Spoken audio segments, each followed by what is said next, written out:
ये शांत भाव में आपका स्वागत। आज हमारे उड़ीसा की नववर्ष की शुरुआत है, वैशाख की पहला दिन। यहाँ महाविषुव संक्रांति मानकर इसे हम शुरुआत करते हैं। यहाँ सूर्य देव को पूजन किया जाता है। संक्रांति का मतलब होता है एक राशि से जब और एक राशि पर सूर्य की स्थिति बदलती है, उसे संक्रांति कहते हैं। और जब सूर्य का रोशनी इक्वेटर में पड़ता है, विषुव रेखा में, उसे विषुव दिन या आज के दिन में सूरज का रोशनी इक्वेटर पर पड़ता है। उड़िया लोग जो होते हैं सूरज को बहुत मानते, इसीलिए सूरज का मंदिर सूर्य मंदिर कोणार्क है। Odisha gets the best of the quality of sunshine. इसीलिए लेप्रोसी जैसे इतने भयंकर रोग, जैसे कृष्ण की बेटे शाम को हुआ था, वो भी कोणार्क आकर, उड़ीसा आकर वो उसका इलाज यही सूरज की रोशनी पर होकर वो ठीक होकर गए थे। ये सब जो बातें होती है, इससे पता चलता है हमारे उड़िया लोग, यहाँ के लोग, हमारे पूर्वज सूरज को, चंद्रमा को, सारे प्राकृतिक जो सौंदर्य है उसे कैसे सौंदर्य भाव से सेलिब्रेट करते हैं।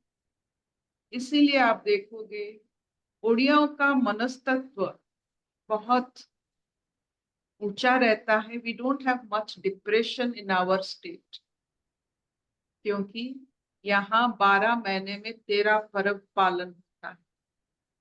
तो पर्व जो होता है वो मनस्तत्व को, मानसिक स्थिति को उर्वर करने के लिए हमारे ऋषि मुनियों ने ये परंपरा धार्य किया।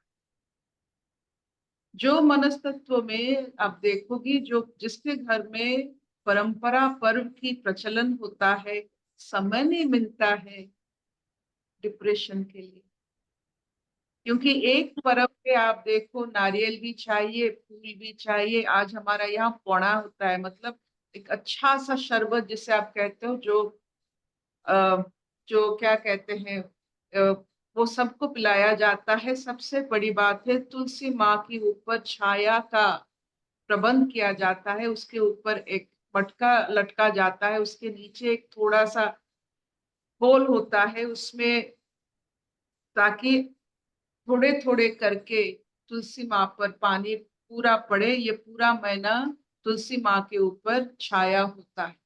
तो ऐसे जिसके यहाँ पर्व रहता है, दोज आर कॉन्शियस अबाउट प्रकृति, ये छोटे छोटे चीजों में जिसका मन रहता है, उसको अपने लिए कैसे मन रहेगा? तो unless you are concentrated on your self, you will never have depression. अपने ऊपर इतना कॉन्सेंट्रेटेड मत हो जाओ कि आपका रस ही खत्म हो जाए। डिप्रेशन होता क्या है? मानसिक रस जो हमें खुशी खुशहाली के अनुभव करवाती है, वो खत्म होता है। खत्म कैसे होता है? जब आप अपने बारे में ज्यादा सोचते हैं। बस don't think so much about yourself. यहाँ तुलसी मैया भी है, गाय भी है, वृक्ष भी है, सूरज भी है, कितने सारे सुंदर सुंदर चेतना। तो चलिए वैशाली जी, आगे बढ़े। Happy new year to all of you. Happy new year Arpita, happy new year सबको। हैप्पी न्यू ईयर सभी को। हम लोग गीता का 11वां अध्याय पढ़ रहे हैं, विश्व रूप दर्शन योग। उसमें हम आज श्लोक नंबर 30 पढ़ेंगे। श्लोक नंबर 30। इसमें अर्जुन आगे बोल रहे हैं। अर्जुन उवाच लेलीहसे ग्रसमानः समन्तान् लोकान् समग्रावदनैज्वरलब्धिः तेजोभिरापूर्य जगत्समग्रम् भासस्तवोग्रः प्रतपन्ति विष्णो लेलीहसे ग्रसमानः समन्तान् लोकान् समग्रान् वदनैज्वरलब्धिः तेजोभिरापूर्य जगत्समग्रम् भासस्तवोग्रः प्रतपन्ति विष्णो। आप उन संपूर्ण लोकों को प्रज्वलित मुखों द्वारा ग्रास करते हुए सब ओर से बार बार चाट रहे हैं। हे विष्णु, आपका उग्र प्रकाश संपूर्ण जगत को तेज के द्वारा परिपूर्ण करके तपा रहा है। Hariom.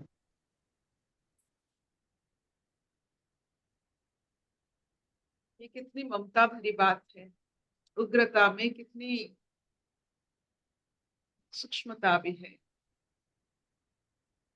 You leak your lips, मतलब आप अपने जीव के द्वारा आप अपने होठों से लगा हुआ सब कण आप अंदर ले रहे हो। ये कितनी अनुभव की बात है कि हमें जो अच्छा लगता है, लग जाता है जब मुंह में, हम उसे अपने जीव के द्वारा अंदर ले लेते हैं, तो कहीं कोई छूट ना जाए। कितनी हमारे ऊपर ईश्वर के अनुग्रह, कोई गिर ना जाए। ईश्वर चाहते हैं कि जो सब हमारे और आ रहे हैं सब हमारे अंदर ट्रांसफॉर्म हो जाए। तो ये जो अर्जुन जी की अनुभव होती है, ये अर्जुन जी के अनुभव, वो क्या देख रहे हैं, सचमुच वो है नहीं है पता नहीं। किसको क्या दिखता है? अर्जुन जी को ये दिखता है कि ईश्वर की अनुकंपा, उग्रता में भी अनुकंपा भरपूर है।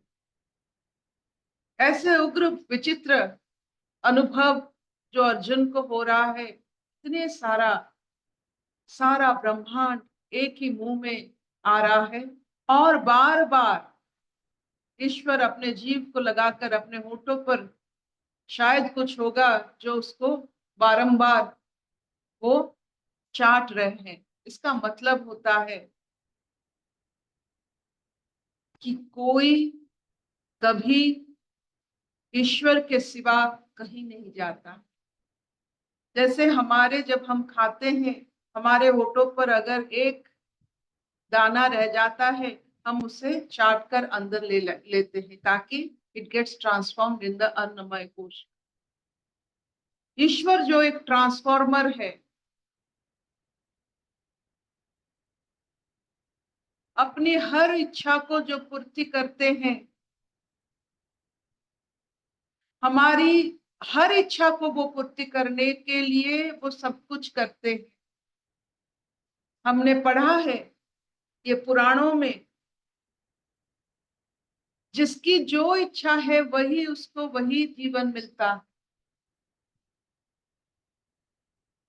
जो मृत्यु समय में हिरण को चाहते हैं, उसका हिरण जन्म हो जाता।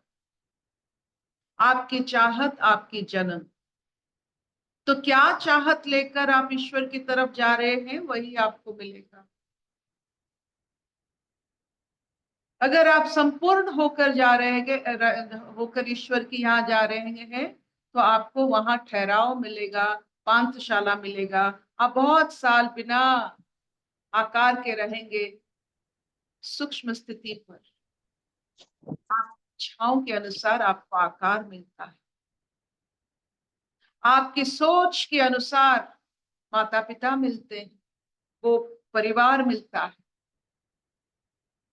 तो अभी जन्म लेने के बाद, एक बार लिखने के बाद, एक बार कहने के बाद जो कुछ घट नहीं सकता है, आपका सोच जो आप लेकर चल रहे हैं वो विश्व रूप की ओर, एक बार वो स्टैंप लग गया तो और घटेगा नहीं, आपको वही जीवन फिर मिलेगा। Be careful. तो इसीलिए कलियुग का मंत्र है कि नाम जप कीजिए ताकि और कुछ ना आ जाए, क्योंकि वो भी तथास्तु हो जाएगा। फिर आपको एक जन्म भी उसके लिए काटना पड़ेगा। आपकी छोटी से इच्छा के लिए 100 साल आपको वही इच्छा को पूर्ति करने के लिए आपको दिया जाएगा, ताकि आपकी वो इच्छा और ना रहे। क्या हम इतने बुद्धू हैं? एक इच्छा के कारण एक जन्म ले लेंगे? तो इसीलिए नाम जप से क्या होता है, इच्छाएं आहिस्ता आहिस्ता, हमारी जो सोच है आहिस्ता आहिस्ता एकाग्रत होकर वही विश्व रूप की ओर चलता है। ईश्वर के नाम से ईश्वर की अवतरण होता है हमारे जीवन में। मरा मरा से राम राम जैसे वाल्मीकि जीवन में हुआ, और जैसे वो रामायण लिखे वैसे ही हम रामायण लिखेंगे, ईश्वर के बारे में लिखेंगे। हमारे आचरण में ईश्वर सत्ता की प्रकाशित अवस्था होगा। यही होता है जो अनुकंपा, हम जा रहे हैं ईश्वर की तरफ, विश्व रूप की तरह, और हमें ईश्वर जरूर ले लेंगे अपने अंदर for transformation and for giving our wish, fulfilling our wish. लेकिन आप जागृत हो जाइए, आपकी छोटी सी विश, आपकी छोटी सी इच्छा वो पूर्ण कर देंगे और आप बोर हो जाओगे। सो विश बिगर।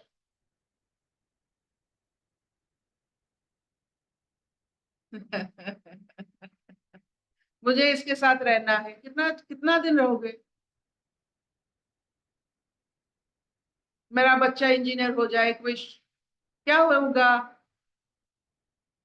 आप देखो, व्हाट इज योर विश? घर में शांति हो जाए, कैसे होगा?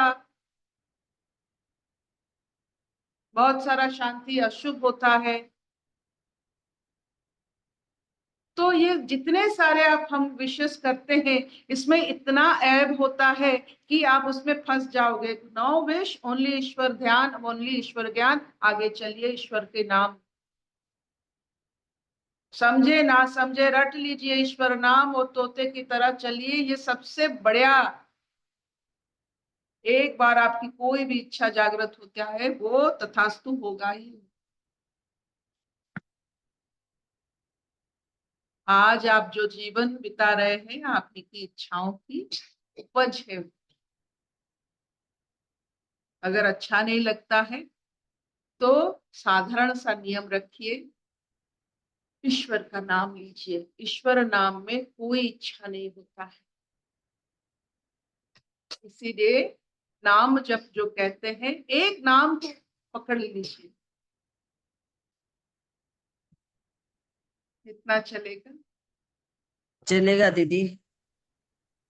आज आज आप जो बोले, ये त्योहार इसलिए मनाते हैं कि डिप्रेशन नहीं हो। तो हमारा तो रोज ये त्योहार रहता है, रोज रहता है। तो हमको तो सोचने का भी टाइम नहीं मिलता कि डिप्रेशन क्या होता है। जिस घर में परंपराओं की और त्योहारों की चलन है, उस घर में कोई साइकेट्रिस्ट को विजिट नहीं करेगा। ये हमारा दृढ़ सत्य है। जिसके घर में त्योहार नहीं, परंपरा नहीं, आलिंगन नहीं, मित्रता नहीं, उस घर में आपको हर समय तनाव की दवा खाना पड़ेगा। You have to visit psychiatrist. हम लोग के लिए तो आप ही लोग हैं साइकेट्रिस्ट। वही होता है। किसी का जरूरत। थैंक यू दीदी। सोमान सत्कमय तमसो मान ज्योतिर्गमय मृत्युर्मान अमृतंगमय। सर्वे सुखिनः सन्तु सर्वे सन्तु निरामया सर्वे भद्राणि पश्यन्तु मा कश्चित् दुःखभाग् भवेत्। ओम शांति शांति शांति।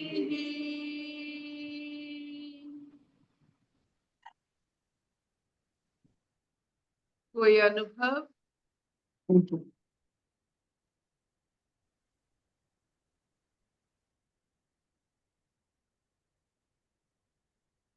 Any experience? कोई मोती? दीदी आप कह रहे हो ना कि परमात्मा को, बड़े को पाने की इच्छा करो, बड़े को पाने की इच्छा करने से फिर वो जो, जैसे अगर बच्चा इंजीनियर बन गया तो उसके बाद क्या, उसके बाद क्या है, कितना दिन साथ में रहोगे। तो ऐसे परमात्मा को पाने की इच्छा करो, इनफाइनाइट को पाने की इच्छा करो, तो वो इनफाइनाइट टाइम उसके अंदर ही गुजर जाएगा, क्योंकि वो वो और बढ़ता चला जाता है। फिर ना वो इच्छा कभी मतलब खत्म ही नहीं होती है। तो एक बड़ी इच्छा जो है ना, वो सारी इच्छाओं को शुद्ध कर देती है, मतलब सारी इच्छाओं को महत्वहीन कर देती है। अ, तो ये हमने देखा है, जब ईश्वर नहीं होते हैं तो राक्षस आ जाते हैं। राक्षस मतलब क्या होता है? माया, मायावी। और वो राक्षस क्या होता है? एक इच्छा से और एक इच्छा और एक इच्छा, भयंकर इच्छा, ताकि हम बिल्कुल निहत्था बन जाते हैं। क्यों राक्षस के साथ चलेंगे? ये बस एक जागृतपन है कि जब ईश्वर नहीं होते हैं आसपास जीवन में, तो राक्षस आ जाते जी दीदी।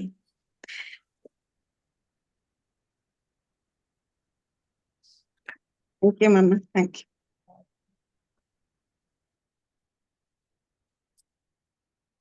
हरिओम आंटी। और आंटी आप बताते हो कि ऐसा कभी नहीं होता है कि ईश्वर आसपास नहीं होते। ईश्वर हमेशा होते हैं, बस कैच कर लो। जैसे ही तुम्हें जब ध्यान आ जाए कि तुम कहीं कहीं तो रुक गए, तो तुमने ईश्वर, बस वो है तुम्हारे पास, वो हमेशा है और वो ही हमेशा है, बस वो ही है।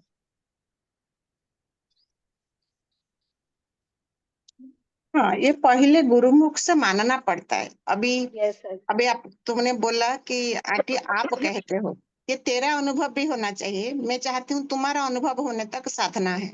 मानो पहले, प्रमाण वाक्य वही है। मुनि ऋषि हमारा, हम भी ये बातें को मानने से सारा माइंड का जो कंफ्यूजन, कॉन्फ्लिक्ट, अज्ञानता सारा धीरे धीरे डिजल्व होता जाएगा। तो फिर साफ परमा जो रहेगा वो बड़ा, जो अभी बातें हो रही है ना, इनफाइनाइट को, चेतना को तुम अनुभव में ला पाओगे। और अनुभव करता स्वयं परमात्मा, ये ज्ञान से समझ खुल जाएगा, पूरा खुला हो जाएगा। आकाशवत चेतना, सूक्ष्म चेतना और विशाल चेतना, तुम ऑलवेज उसी में हो। तुम ऑलवेज उसी में हो। मैं अभी कह रही हूँ तुमको अनुभव